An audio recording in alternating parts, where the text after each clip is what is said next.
Zanim zaczniemy comiesięczny przegląd gadżetów ze sklepu Milworld, pozwólcie, że użyję pierwszego z nich.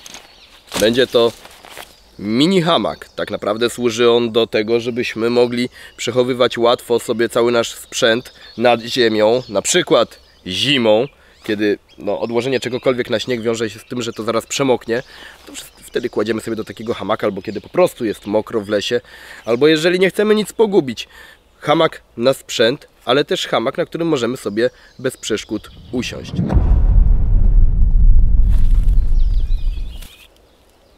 Test wytrzymałości tych sznureczków, które dodatkowo zawiązałem na kokardkę. No, na razie wszystko się trzyma. Można się nawet pochuśtać. Każdy zna to przecież. Wywalamy wszystko na ziemię po to, żeby dostać się do jednej rzeczy, która jest gdzieś tam na samym dnie plecaka. No a przecież te wszystkie rzeczy możemy wyrzucić sobie właśnie na taki hamaczek, mieć do nich stały dostęp. Dodatkowo jest to wszystko wytrzymałe, bo jak widzieliście, utrzymało mój ciężar, czyli aktualnie jakieś 84 kg. Czas na kolejne gadżety, które umieściłem w tym plecaku marki Texar, który jest również gadżetem w dzisiejszym odcinku. Przejrzymy go sobie, ale na sam koniec, kiedy go już opróżnimy, bo mamy jeszcze tutaj w środku kilka rzeczy. To jest ciekawe. Również mały pakuneczek, do czego może nam się takie coś przydać. No, nie jest to dość oczywiste. Na początek, kiedy to do mnie przyszło, zastanawiałem się, jak mógłbym to wykorzystać, a wtedy przypomniała mi się pewna noc w Górach Stołowych. No ale o tym za chwilę. Popatrzcie, co to jest. Trzeba uważać, jak się wyciągam. Jak ktoś nie wie co to może stracić życie. No właśnie. Jak to mój syn powiedział, czapka pszczelarza. No i w sumie nie bardzo się pomylił. To ma nas chronić przed owadami, oczywiście przed komarami. Taka moskitiera połączona jakby z kapeluszem, no taka klasyczna moskitiera, jak tu u wszystkich eksploratorów gdzieś Puszczy Amazońskiej. Tylko pytanie, po co nam to w lesie? No przecież nikt nie będzie z takim czymś na głowie chodził, nawet jeżeli cała chmara komarów grasuje. No i przypomniało mi się właśnie to nocowanie w Górach Stołowych, kiedy gdzieś tam w dolinkach sobie rozbiłem obóz, tarp, nie miałem żadnej moskitiery i nagle zleciała się cała chmara komarów. Jaki był problem? No taki, że ja przecież byłem aż po szyję w śpiworze. Przez śpiwór komary mnie nie kąsały, no ale głowa wystawała. No i kąsały cały czas tą głowę. No a popatrzcie, gdybym miał coś takiego, ja nawet wtedy próbowałem coś takiego sobie skombinować. Tylko problem polegał na tym, że ja miałem taką siateczkę trochę jakby po śpiworze. No tylko, że to mi się kładło na twarz. No i przez to też mnie komary gryzły. No a popatrzcie, o co tutaj chodzi. To są te z tych takich jakby drutów okręgi. O, coś lata, testujemy. O. No, uciekł, nie będzie testowania.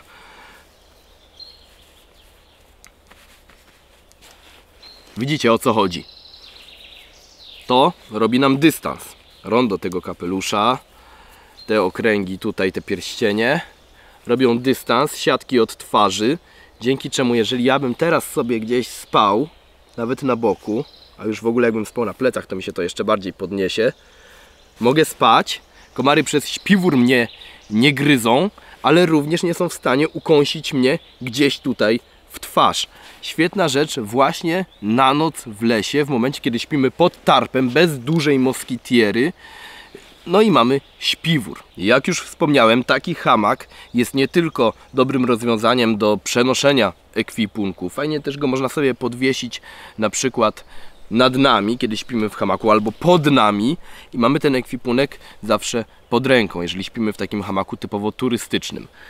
No ten, oprócz tego, że możemy trzymać w nim ekwipunek, nadaje się również do siedzenia, tak go teraz wykorzystuję, jest całkiem wygodny, no ale nie zawsze mamy czas i możliwość rozwieszenia hamaka.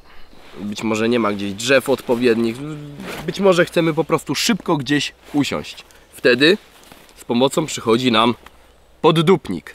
Ten marki, nie wiem jaki, Brandit, ale używałem go już w innej formie, takiej różowej, może kiedyś widzieliście na filmach, bo ja go wziąłem wtedy dla mojej żony.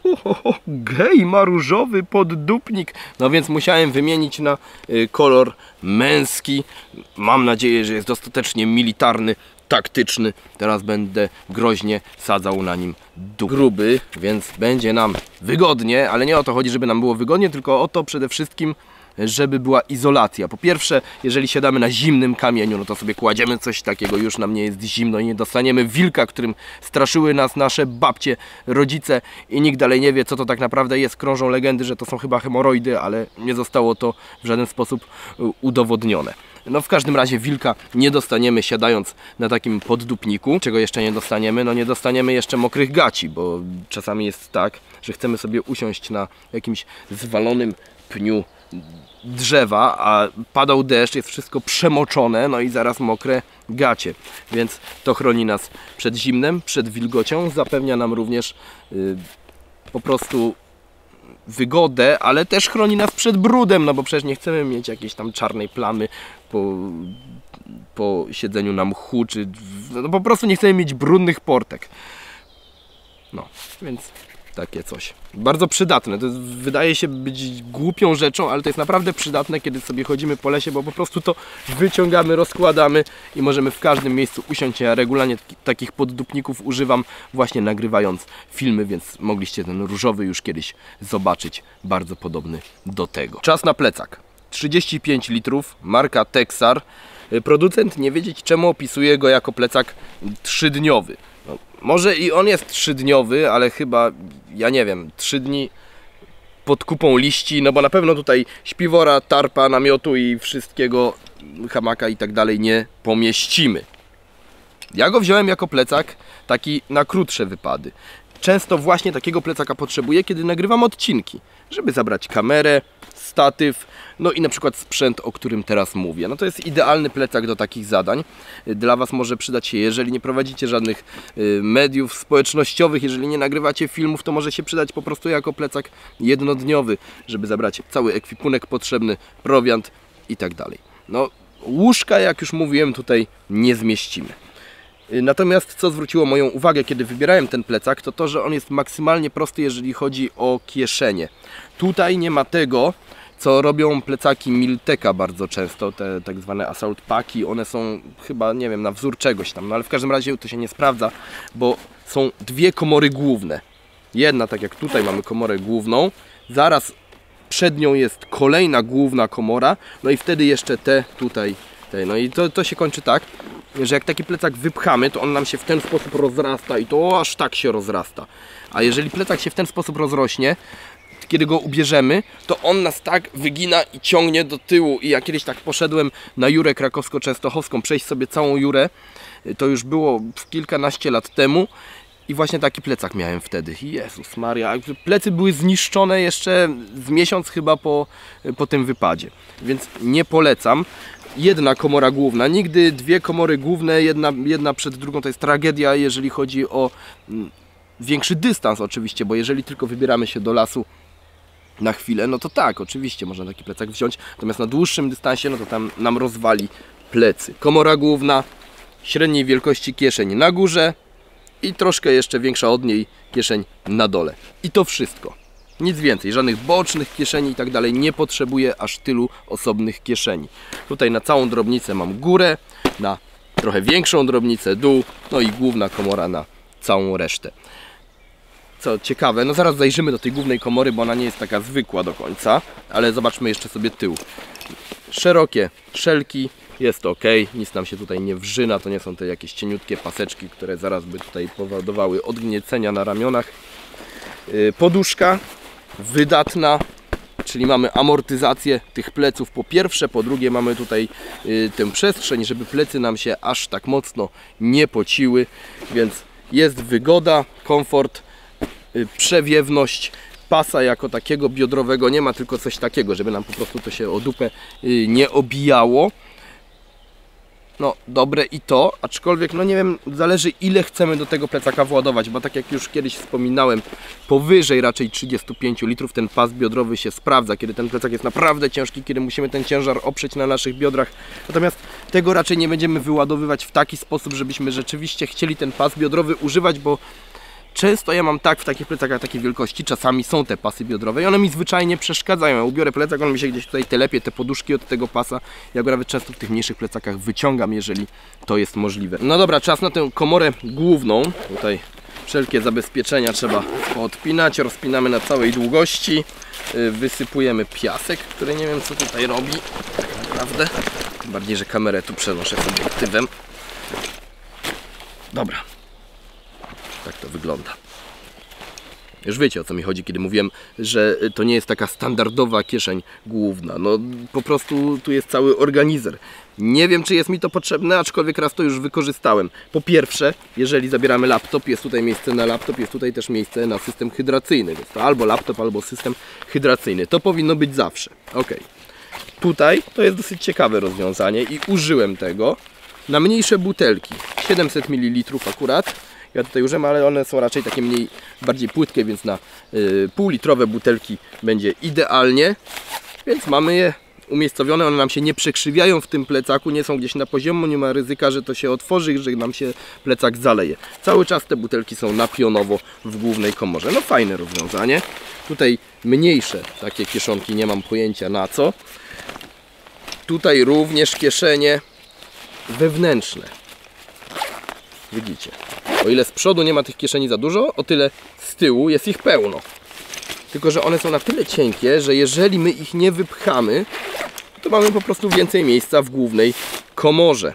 Więc albo sobie robimy to w formie organizera, albo po prostu wszystko luzem do tego plecaka wrzucamy. To nie jest tak, że te kieszenie zajmują nam miejsce. Nie, one są bardzo cieniutkie i jeżeli to wszystko jest splaszczone, niewypchane, no to mamy dużo miejsca w komorze głównej.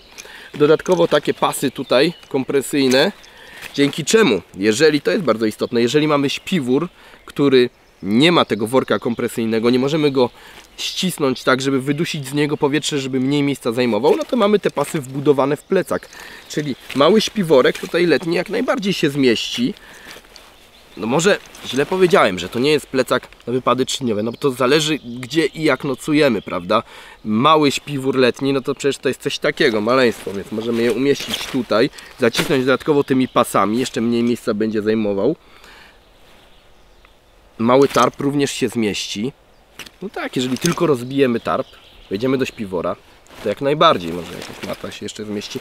Wszystko zależy jakiego sprzętu używamy, no i kiedy śpimy, bo na pewno tu się nie zmieści pełen zestaw przeznaczony na zimę do spania w terenie. Na pewno nie zmieści się tutaj zestaw hamak, tarp, podpinka, śpiwór zimowy i tak dalej. Nie ma szans po prostu. Natomiast jeżeli w lecie śpimy minimalistycznie, no to rzeczywiście jak najbardziej, więc tak naprawdę plecak trzydniowy plecakowi trzydniowemu nierówny. Szukam minusów tego plecaka. Jak na razie nie znalazłem. Ja wiem, że wy nie lubicie takich sytuacji, no ale niestety ja tego plecaka użyłem dopiero raz na wczorajszym szkoleniu i to chyba tyle. Więc nie mogę za dużo o nim powiedzieć, bo wady, minusy, jeżeli jakieś są, to jeszcze się nie ujawniły. No ale tak jak mówię, pojawia się ta seria recenzja po roku i na pewno za rok coś o nim powiem. No może to skrócimy do pół roku, bo ten rok to jest rzeczywiście może zbyt długo. No ale potrzebuję kilku miesięcy, żeby ten plecak sprawdzić. Jak na razie wygląda bardzo solidnie i przede wszystkim bardzo funkcjonalnie i będzie to chyba mój główny teraz plecak na te wszystkie wypady, gdzie nagrywam filmy. Zapraszam Was jeszcze na kanał Adventurer, tam film, gdzie mówię o kleszczach. Ale chciałem, żeby było to maksymalnie krótko, a jednocześnie maksymalnie treściwie o kleszczach. Czy należy się ich bać, jak się przed nimi chronić, jak ich unikać, co się sprawdza, a co nie, czym tak w ogóle grożą nam kleszcze, kontakt z nimi. Zapraszam do tego odcinka, jeżeli chcecie wiedzieć wszystko, co powinniście wiedzieć, wychodząc do lasu. No właśnie o kleszczach. A tymczasem na razie trzymajcie się czołgiem i do kolejnego odcinka.